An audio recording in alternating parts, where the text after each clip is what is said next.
Cookery சேனலை பார்த்து யார் வேணாலும் சமையல் பண்ணலாம். ஆனா சுவையான சமையல் பண்றது எப்படி?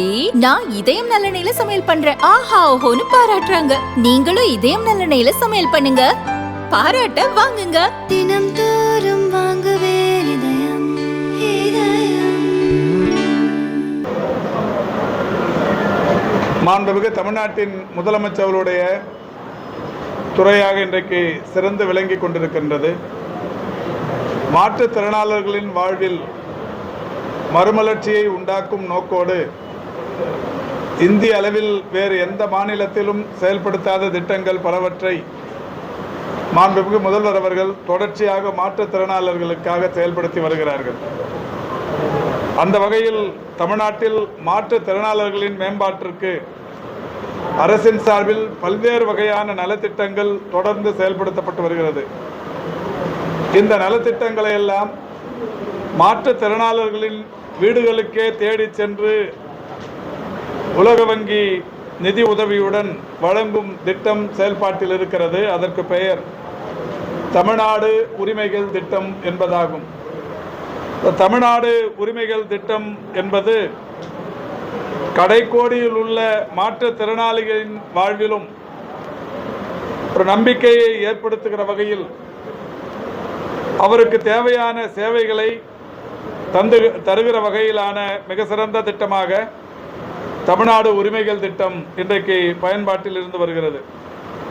இந்த திட்டத்தின் நோக்கம் சம வாய்ப்புகள், மாற்றுத்திறனாளிகளுக்கான உள்ளடக்கல், அணுகல் எளிதாக கிடைக்கும்படி இவற்றை செய்வது தான் தமிழ்நாடு உரிமைகள் திட்டத்தின் மிக முக்கிய கொள்கையாக இருந்து வருகிறது.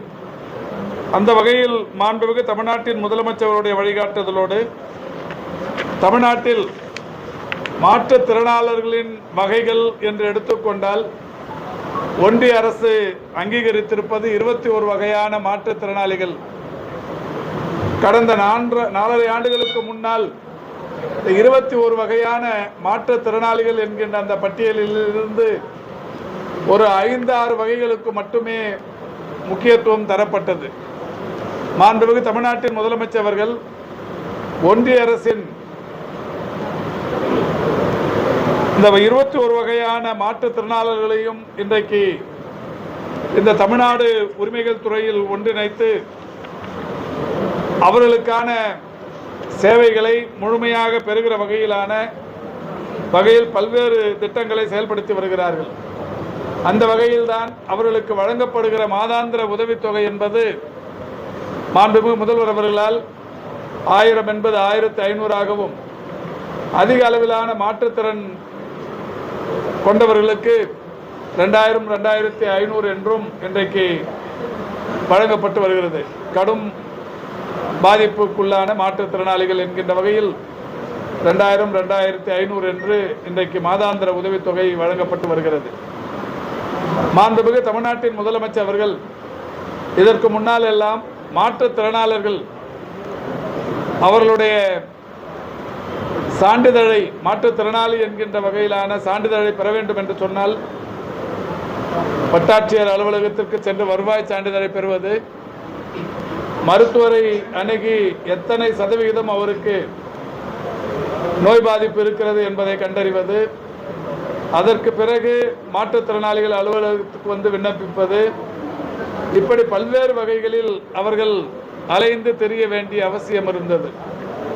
மாண்புமிகு தமிழ்நாட்டின் முதலமைச்சர் அவர்கள் இன்றைக்கு மாற்றுத்திறனாளர்களுக்கு ஒரு கொடையின் கீழ் உடனடியாக அவர்களுக்கான சான்றிதழ் கிடைக்கிற வகையில் நலம் காக்கும் ஸ்டாலின் என்கின்ற ஒரு மகத்தான திட்டத்தின் மூலம் தமிழ்நாடு முழுவதிலும் 1256 இடங்களில் முகாம்களை கடந்த மாதம் 2ஆம் தேதி தொடங்கி இதுவரை 6 வாரங்களாக நடைபெற்றுக் கொண்டிருக்கிறது. ஒவ்வொரு சனிக்கிழமையும் ஒரு வட்டாரத்திற்கும் 3 இடங்கள் என்கின்ற வகையிலேயும் 10 லட்சத்திற்கும் மேற்பட்ட மக்கள் தொகை கொண்ட 5 மாநகராட்சிகளில் தலா 4 என்கின்ற வகைகளிலேயும் 10 லட்சத்திற்கும் குறைவான மக்கள் தொகை கொண்ட 19 மாநகராட்சிகளில் தலா 3 என்கின்ற வகைகளிலேயும், பெருநகர சென்னை மாநகராட்சியை பொறுத்தவரை 15 இடங்களிலேயும் ஆக மொத்தம் 1256 இடங்களில் அந்த முகாம்கள் ஒவ்வொரு சனிக்கிழமையும் நடைபெற்றுக் கொண்டிருக்கிறது. இந்த முகாம்களில் மாற்றுத்திறனாளர்கள் காலையில் சென்றால் பிற்பகலுக்குள் அவர்களுக்கான இந்த முழுமைப்படுத்தப்பட்ட முழு பரிசோதனைகள் உட்படுத்தப்பட்டு அவர்களுக்கு இந்த மாற்றுத்திறனாளிகளுக்கான சான்றிதழ் வழங்கப்பட்டு வருகிறது. எனவே மாற்றுத்திறனாளர்கள் வாழ்வில் ஒரு மிகப்பெரிய அளவில் மகிழ்ச்சியை ஏற்படுத்துகிற வகையிலான நடவடிக்கையாக இது தொடர்ந்து கொண்டிருக்கின்றது.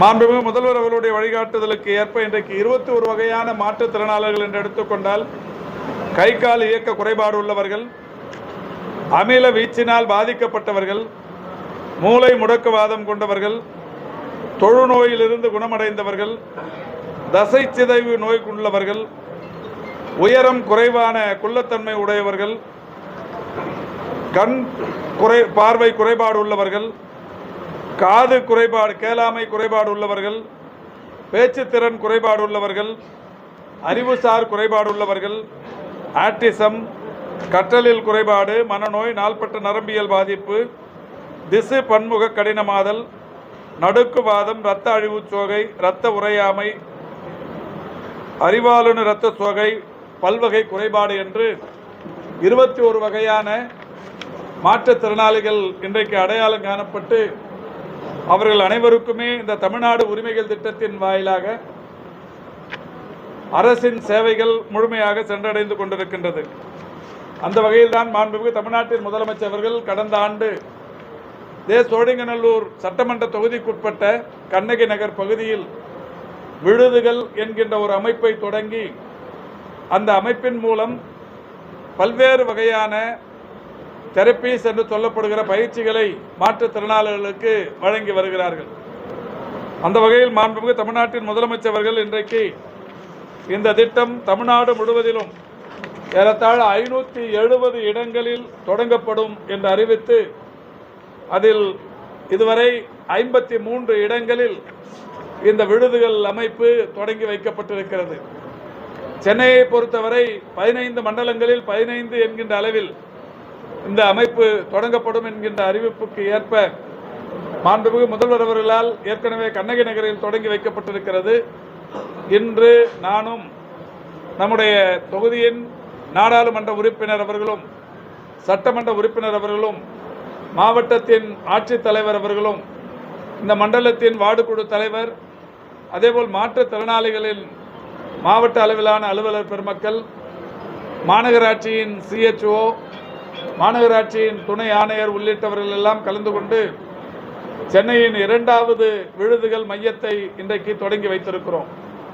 இந்த 2வது மையத்தை பொறுத்தவரை இந்த பெருங்குடி மண்டலத்தில் ஏறத்தாழ ஒரு 1200 மாற்றுத்திறனாளர்கள் கண்டறியப்பட்டிருக்கிறார்கள். இந்த 1200 மாற்றுத்திறனாளர்களுக்கும் இங்கே அவர்களுக்குரிய சேவைகள் முழுமையாக வழங்கப்படவிருக்கிறது. நான் ஏற்கனவே சொன்னதைப் போல 570 இடங்களில் அமையப்படவிருக்கிற இந்த மறுவாழ்வு சேவை மையங்களில் 5700 முன்கள பணியாளர்கள் பணியாற்றி கொண்டிருக்கிறார்கள். அதோடு மட்டுமல்லாது இந்த ஒவ்வொரு மையத்திலும் 10 பிளாக் கோஆர்டினேட்டர்ஸ் என்று சொல்லக்கூடிய மண்டல ஒருங்கிணைப்பாளர்கள், கம்யூனிட்டி ரீஹாபிலிட்டேஷன் ஒர்க்கர் என்று சொல்லக்கூடியவர்கள் ஒரு 3 பேர், கம்யூனிட்டி ஃபெசிலிட்டேட்டர் என்கின்ற வகையில் ஆற்றுப்படுத்துனர் அதாவது கவுன்சிலர் போன்றவர்கள் ஏறத்தாழ 14 பேர் இந்த மண்டலத்தில் பணியில் இருக்கிறார்கள். இந்த 14 பேர் மட்டுமல்லாது தன்னார்வ தொண்டு நிறுவனங்களைச் சேர்ந்தவர்களும் தன்னார்வலர்களுமாக இணைந்து இந்த மண்டலத்துக்கு உட்பட்ட இந்த 1200 மாற்றுத்திறனாளிகளுக்கு அரசின் சேவைகள் மட்டுமல்லாது மனிதாபிமானத்தோடு அவர்களுடைய வாழ்வின் தரம் உயர்வதற்குரிய பல்வேறு சேவைகளையும் தர முன்வந்து இந்த அமைப்பு இன்றைக்கு தொடங்கி வைக்கப்பட்டிருக்கிறது. பெருநகர சென்னை மாநகராட்சியின் இந்த முயற்சி என்பது பாராட்டுக்குரியது. என்றாலும் அரசின் சார்பில் மாநகராட்சி நிர்வாகத்திற்கு ஒரு வேண்டுகோள் விடுத்திருக்கிறோம். அடுத்தடுத்த மையங்களை பொறுத்தவரை இன்னமும் சற்று கூடுதலான இடவசதியோடு, ஏனென்றால் ஒரு 1200 பேர் இங்கே பயன்பெறுகிற வரவிருக்கிற நிலையில் இந்த பயிற்சி மையங்கள் இன்னமும் பெரிதாக இருக்க வேண்டும் என்கின்ற வகையில் சொல்லப்பட்டிருக்கிறது. நம்முடைய மரியாதைக்குரிய மாவட்டத்தின் ஆட்சித்தலைவர் அவர்களும் மாநகராட்சியின் துணை ஆணையர் போன்றவர்களும் அடுத்தடுத்த மையங்கள் இடம் கண்டறிகிற போது அதற்கேற்ற வசதிகளோடு கண்டறிய இன்றைக்கு உறுதி பூண்டிருக்கிறார்கள். அந்த வகையில் இன்றைக்கு இந்த 2வது மையம் மாற்றுத்திறனாளிகளுக்கு, குறிப்பாக இந்த 14வது மண்டலத்தில் பெருங்குடி மண்டலத்தில் இருக்கிற மாற்றுத்திறனாளிகளுக்கு ஒரு குடையின் கீழ் எல்லாம் என்கின்ற வகையில் இந்த அமைப்பு இன்றைக்கு இங்கே தொடங்கி வைக்கப்பட்டிருக்கிறது.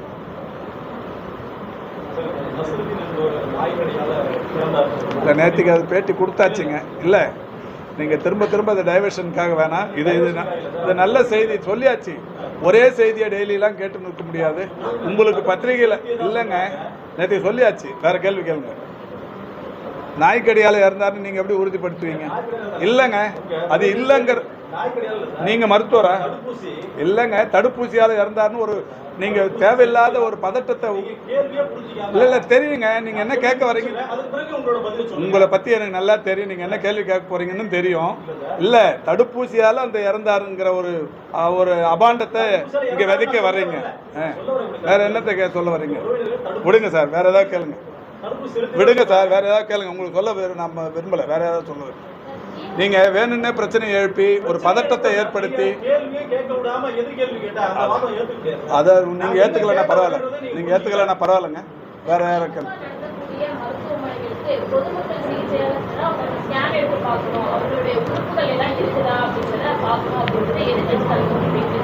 அவர் போய் முதல்ல பார்த்துக்க சொல்லுங்கள். அதிமுக நடத்துகிற ஸ்கேன் சென்டரில் அவருக்கு உறுப்புகள்லாம் சரியாக இருக்கான்னு போய் பார்த்துக்க சொல்லுங்கள்.